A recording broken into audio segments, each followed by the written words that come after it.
Alright, so this is another update on the Chinese dirt bike Café Racer conversion slash legalization of the bike. So the work that I've done so far, you can kind of see some more red on the bike. I hacked up the rear fender and I stuck the front end of the front fender over the back tire there. You can kind of see right there. It's just sitting up there. It's taped on actually, just so I can see what it would look like. See if I actually want to put it there. There's kind of a little splash guard inside there, just to kind of further make it look more like a street bike. And it'll have a lot of function there as well. I actually removed. There was a splash guard in front of the rear shock there. I took that out. It was pretty ugly and all scrunched up. So this would serve to kind of replace the use of that. Still got that front fender sitting on there. Just sitting there. It's not mounted yet. Got to figure out a bracket to mount it. But most of the work I've done is on the rear fender here. In my last video I was talking about doing this, and it turned out pretty much like I thought it would. I still got some more shaving to do. It's not quite even on both sides, as you can kind of see right there. It's lopsided. I got to take some more off the bottom edge of this side, but you can kind of see how there's a gap there. As I was predicting, so much traffic right now. I was predicting when I cut it, there would be a gap between that bar and the top of the fender. You can kind of see. I gotta either screw this down or cut it out. I don't want to cut it out. I think I'll probably just screw it down to the bar right there. And see if I can refocus here. I'm thinking or hoping this gap right in here, I can shove a brake light up in there, and then that would fill the gap, and then kind of tuck the tail light up in, which would be kind of cool. So there's the Regulator Rectifier that I got off of eBay. It's got some red plastic shavings from cutting up the rear fender. So that's what it is. It looks like a typical rectifier regulator for a motorcycle. I was kind of taking a gamble. See, these are just my test wires. I got temporarily plugged up into the harness there. So these are, okay, you can see there's 6 wires, or minus these black ones here.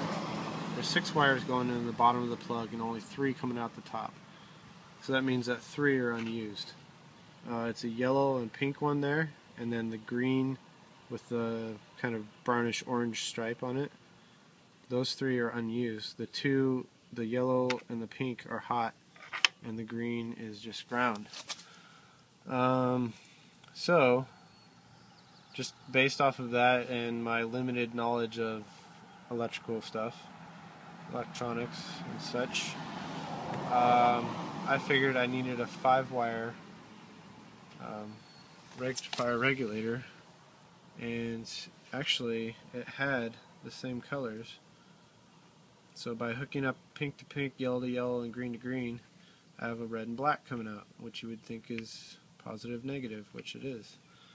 DC. I had to do a couple different things though to get it to regulate. It was rectifying. It was switching AC to DC, but it wasn't regulating at 12 volts. It would spike up every time you rev it up. I eventually figured it out. I don't know if I figured it out the right way, but I got it to, it actually stays at about 11 volts, which I know is not right, but I think it'll work, and hopefully it won't have adverse effects on the system that I'm going to create.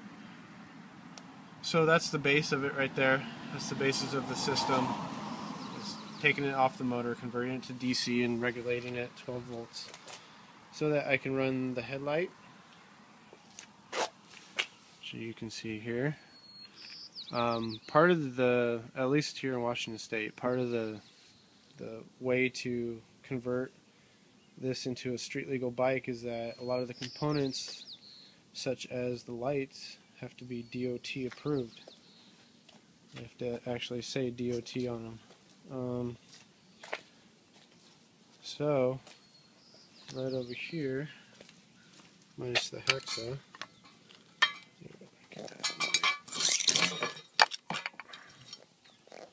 Okay, so these are the turn signals off of my Sportster, which I'm going to be using for this bike because I don't need them on my Sportster anymore. These things are huge and ugly.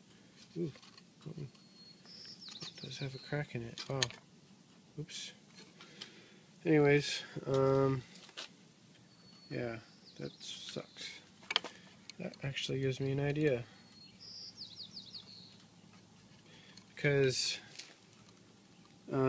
these lights, the mounts and everything are the same, minus these little extension bars. This part, the front and back are all the same. I think I can get red lenses for these. And if I can get red lenses, I think that's all I should need in the back for my turn signals, tail lights, and stop lights, brake lights. So I'm going to look into that. That's what I'm using. It's my turn signals and such.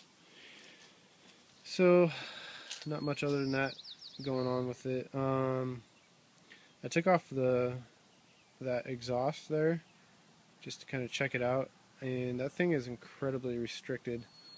I don't know if you can kind of see this. Let's see if I can get the lighting to adjust up in here. Oh, I can't. Anyways, right where this collar is right here that holds on the exhaust pipe, from there up to the exhaust manifold area, not really manifold, but the exhaust port area, from there up is a larger pipe. From here back, welded on, is a smaller pipe. So the pipe instantly restricts right there. It's restricted down severely, and then the way that this is bent is terrible. This pipe is incredibly restrictive all the way back, and then that muffler is loud, which I want to quiet down.